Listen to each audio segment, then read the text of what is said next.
If you want to know exactly how much it costs to study at University of San Carlos, not what the brochure number says, but coming from an international student, watch this video. Hi, my name is Trinidad. I'm 24 years old. I've been living in the Philippines for the past 4 years, and I help foreigners make the decision if they want to move here permanently or just simply visit. This is episode 2 of a series where I'm making about University of San Carlos in terms of what it costs, why should foreigners consider studying abroad. If you're interested in what I said in episode 1, I have it linked up right here for you guys to watch. In this video, we'll be breaking down the different programs in the School of Business and Economics and also how much it costs per semester. Let's get into the video. For those of you who are new to University of San Carlos, this school has multiple campuses for both elementary, high school, and college. For the University of San Carlos, we have Downtown Campus and Talamban Campus.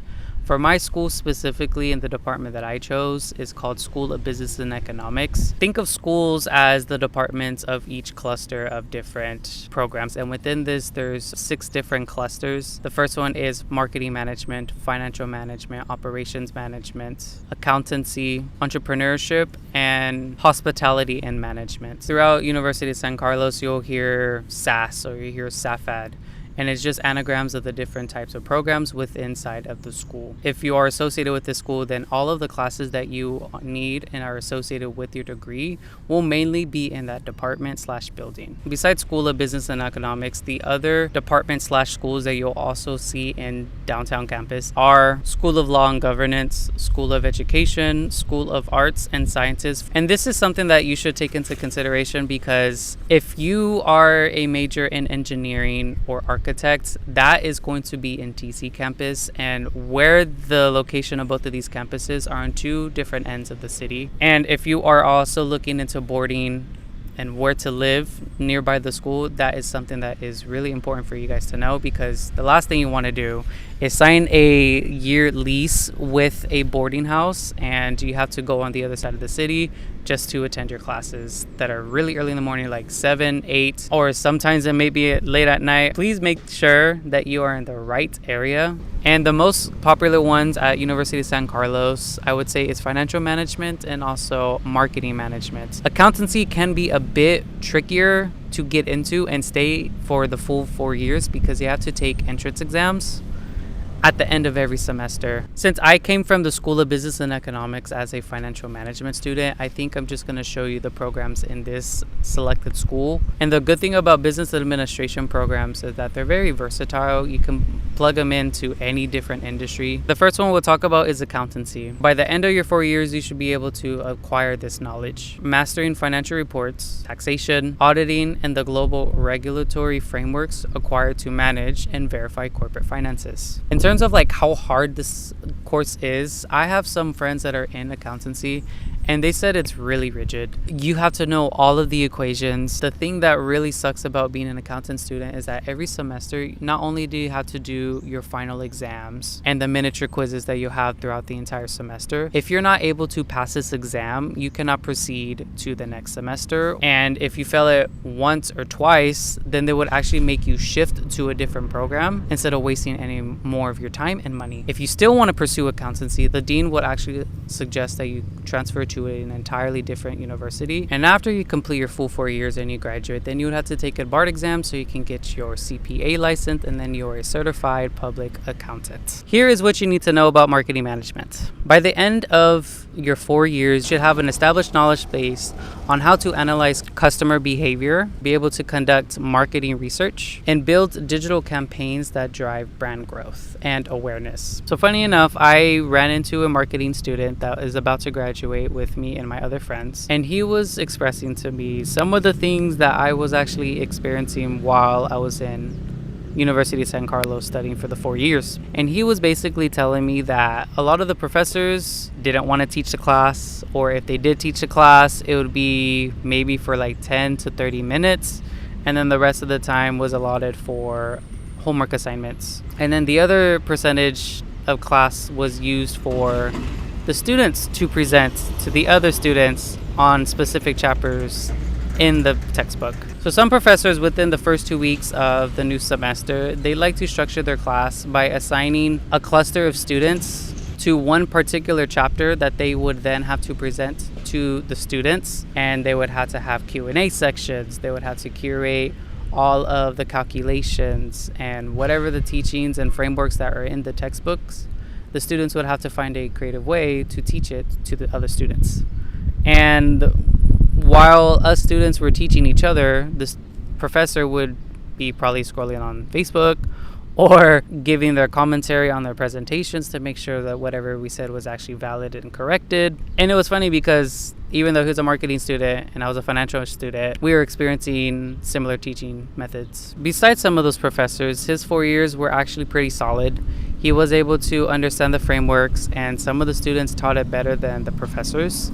And I think that matters more than whoever was teaching. Although you are paying the professor technically to teach you a subject that you have zero knowledge on, the marketing management degree doesn't focus on B2B marketing, it focuses on B2C. If you guys aren't familiar with these terms, it's business to business, B2B, or business to consumer, B2C. And he was kind of upset because he was asking some of these professors, well, why are we learning B2B? Because most of the students here, we all have family businesses, and most of them are in the B2B business, not the B2C business. And he had a lot of fights with some of the professors because they were just teaching the material that they were given and not really try to deviate from the curriculum that was taught. Regardless, you have the reputation of a Carolinian. That is what we call ourselves if you study at University of San Carlos. The next course that we'll be talking about is financial management. Now, the advantage that I have with this course compared to the other ones is that I have the whole practice, and I can show you per semester what classes that you would actually be taking and some of the electives that you can choose from. So for this portion, we're going to switch over to my laptop while I'm actually talking to you. So for your first semester, these are the classes that you will have to take. You guys can count them. You have 1, 2, 3, 4, 5, 6, 7, 8, 9, 10, 11, 12 different subjects. I mentioned this in my previous video. If you are an international student with no Filipino blood, you can actually get rid of NSTP. You can just go to your department. In our case, it would be business administration, and you can talk to the lady in front and she would get rid of those classes for you. But if you're half Filipino or dual citizen, it's mandatory for you to take this class. The Carolinian missionary, think of this as like a religion class. In this class, it's actually one of the easiest ways to get a 1.0. The general electives are these ones that have GE on them. And then the last one is TPE. I was really shocked that I still had to do PE in college. They make it mandatory for the first 2 years. So after your first 2 years, you don't have to do PE anymore. And it could be either class period of full dance, or it could be actual sports that you do. In my case, unfortunately, I had to dance for all 4 semesters. And it wasn't cumbia, it wasn't Latin dancing, it was hip-hop and K-pop dance moves that I had to learn. That was very fun. And then this is the second sem. Some of these are prerequisites. So meaning if you skipped the first PE, you cannot proceed to the next one until you complete the first one. And sometimes you can take summer classes to do that, but if they're not offering them during summer, and sometimes they don't offer those courses, then you have to wait until the next semester to just do that one class, and then you would become an irregular. There's one thing that you guys should learn when you guys are coming to the school. There's block sections, non-block, and irregular students. What this means is if you're in a block sections, then that means you're with the people that initially signed up for your prospective degree, and you have the option to be with that block section for your entire 4 years of college. But if you don't want that and you want a mix of a lot of different students from other programs, then that's when you would go into a non-block section. If you become non-block, then you're not prioritized when it comes to enrollment for picking out classes. Whatever's left over, then non-blocks would get. And then irregulars are the ones that they fill in the gaps of whatever else that they have available. And you become an irregular student if you were transferred from a different university or from a different program within the same university. That's something that I didn't know when I first came here. My suggestion is for at least the first semester or 2, stay in block section. Once you establish your own friend group, then you can go to non-block and start diversifying your different friend groups in different course programs inside of SPE. Because that's what I did. I was kind of tired of seeing the same people, and I wasn't vibing with some of my classmates. So I just decided to be non-block with my group of friends. And that's how I was able to diversify my friend group. So I'll just leave screenshots per semester of each class that you need to take, because me just explaining them is just going to take too much time. One thing that I really want to emphasize in this section of the video is about your thesis. At some point, either as a first or second year, you're going to be exposed to thesis. And I need to let you guys know that you are going to be with these group of people for the next 3 semesters. It is very important to choose the right people for your thesis group, because the last thing that you guys want to experience is you doing all the work, you getting stressed out if you're going to graduate or not graduate, and just have people that are dead weight. Because there's been many students who have had those nightmare experiences when it comes to thesis, and there's been friend groups that have been broken up, friend groups that they completely ignore each other, and it can get pretty ugly. So when you start doing your thesis paper, make sure, 1, it's a good topic, 2, the people that you're working with also need to have the same type of work ethic. If not, you're just going to have a lot of collisions with people.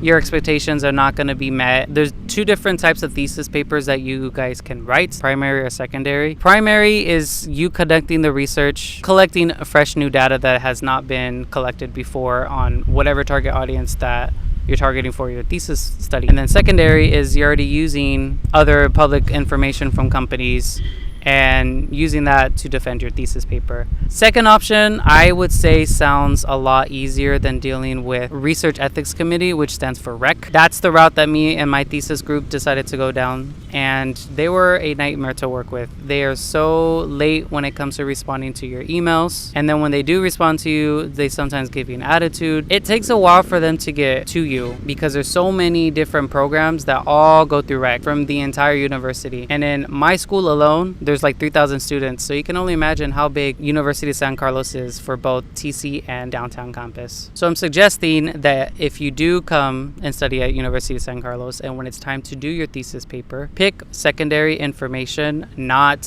primary where you're conducting your own surveys. And then in your last semester, assuming that you already passed your thesis, you will be doing a total of 560 hours working as an intern at one of the prospective companies that is listed in the BA administration office. Every semester they upload new companies to choose from, so I don't know what the companies will be next year, but if CLI is still on there next semester, I would actually suggest working for them. They're a pretty laid back company, and they actually help you learn more things about their company culture and stuff. And funny thing enough, a lot of Carolinians were actually working there, like in the business that I was in, business development. Both of my bosses are from University of San Carlos, and then there's like 2 other people in the engineer department too, so it was cool to see other Carolinians fresh out of college that are working at CLI. So I am kind of being biased because I entered there, but it is a really good company. So the next one is operation management. In this course, you'll learn how to optimize supply chains, manage logistics,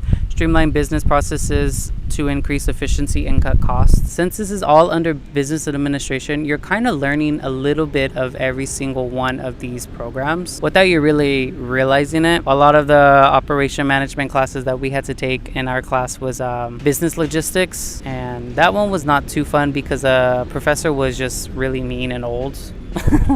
But the funny thing is, as we're about to graduate, a lot of those professors are now retiring. I hope they have better professors for some of these courses, because if it wasn't for that, I think I would have a more pleasant experience learning about the subject. The next one is entrepreneurship. Now, I had a lot of bad reviews from students because they were telling me that on top of the tuition that the parents have to pay, they also have to allot, I believe, 100,000 pesos to their business that they will build within the 4 years of their college degree. And by the end of your college journey, you have the decision to continue building the enterprise that you built within the 4 years, or you can just let it dissolve. And students are okay with that, but they're not okay with the choices that they're restricted to.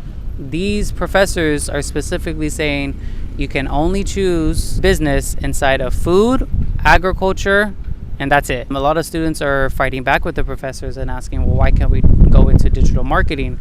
Why can't we do other things that are a little bit more up to date?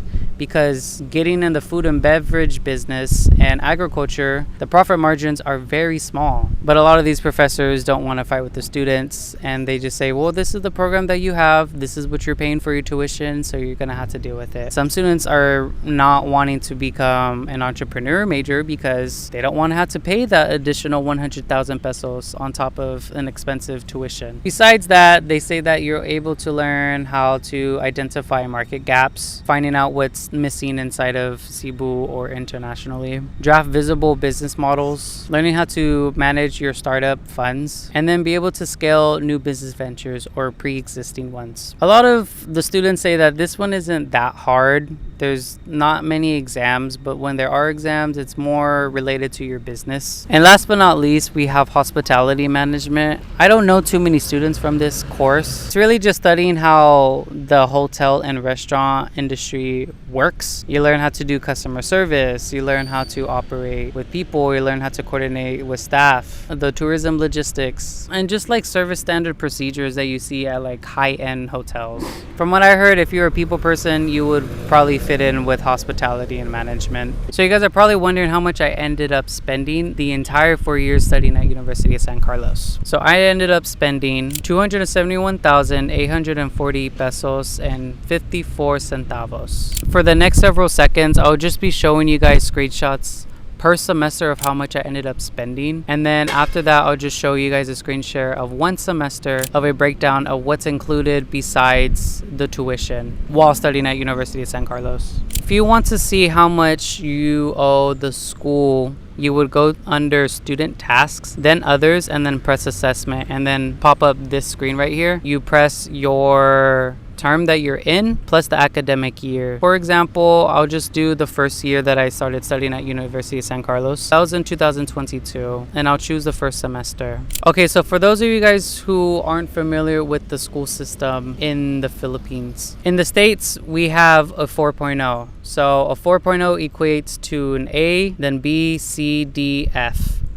Here, if you want a 4.0, the equivalent is a 1.0.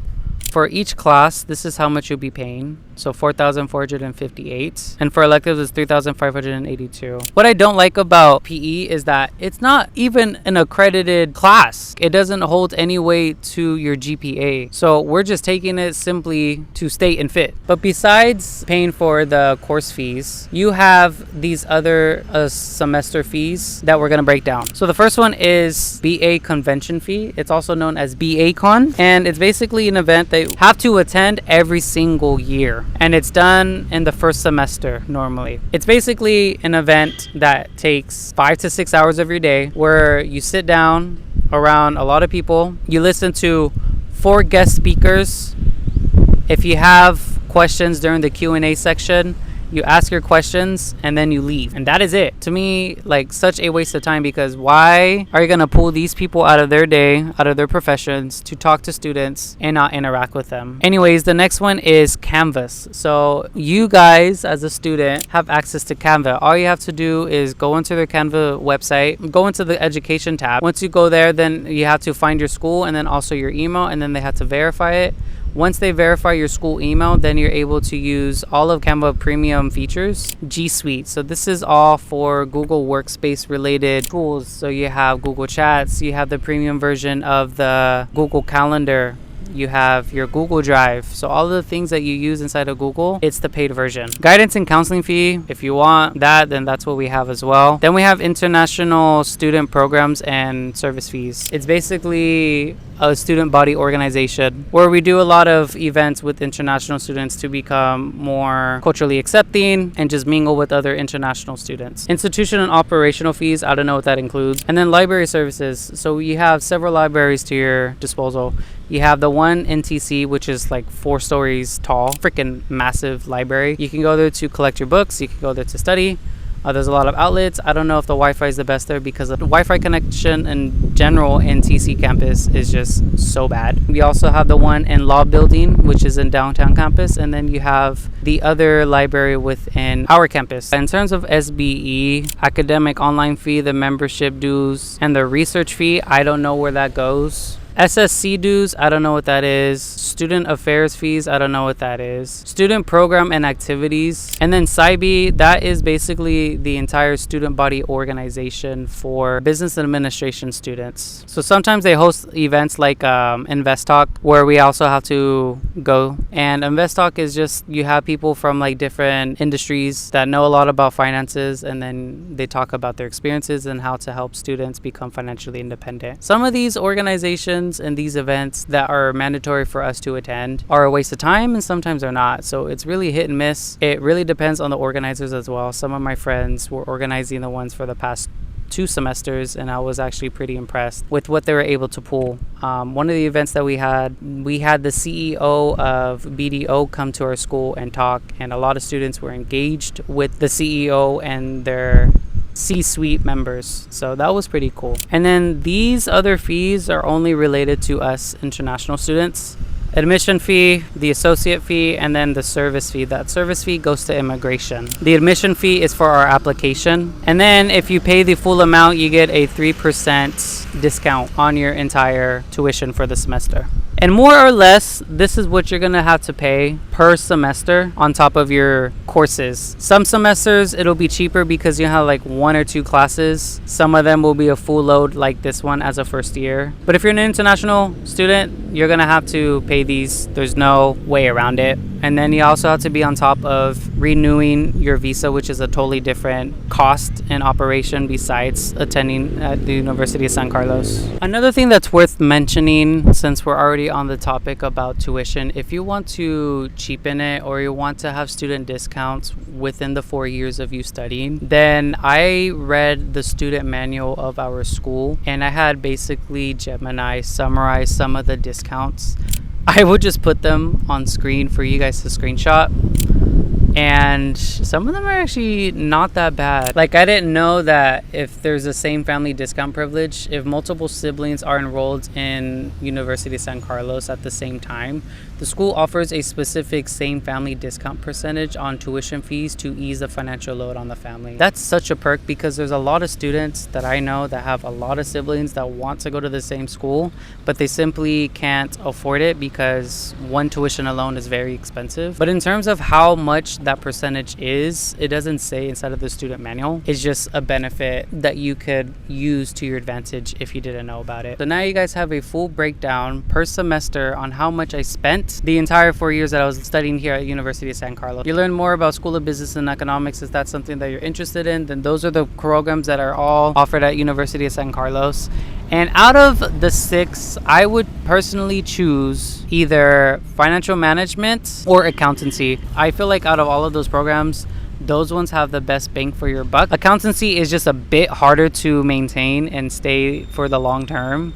But if you have willpower, if you have the work ethic and the determination to do the entrance exams, do the finals, the semifinals for the next 4 years, you would have a good advantage both living in the Philippines and living abroad. I know a lot of Filipino families here have built their wealth in traditional careers such as accountancy. That's one way, and then financial management is the other one. I feel like that has more versatility besides accountancy, because you can apply finances in any industry, whether it's old or whether it's a booming industry. You, as my viewer, if you're considering studying abroad or don't want to accumulate a lot of debt going to schools in the United States, then I highly suggest coming and giving Philippines a try. Come to Cebu, watch my videos, what you can do in terms of attractions, cafes, and then also my school videos on University of San Carlos. And that should be enough information for you to make the decision on terms of cost of living, what to do here for your source of entertainment outside of schooling, and everything else that you have an interest in. So the information's there.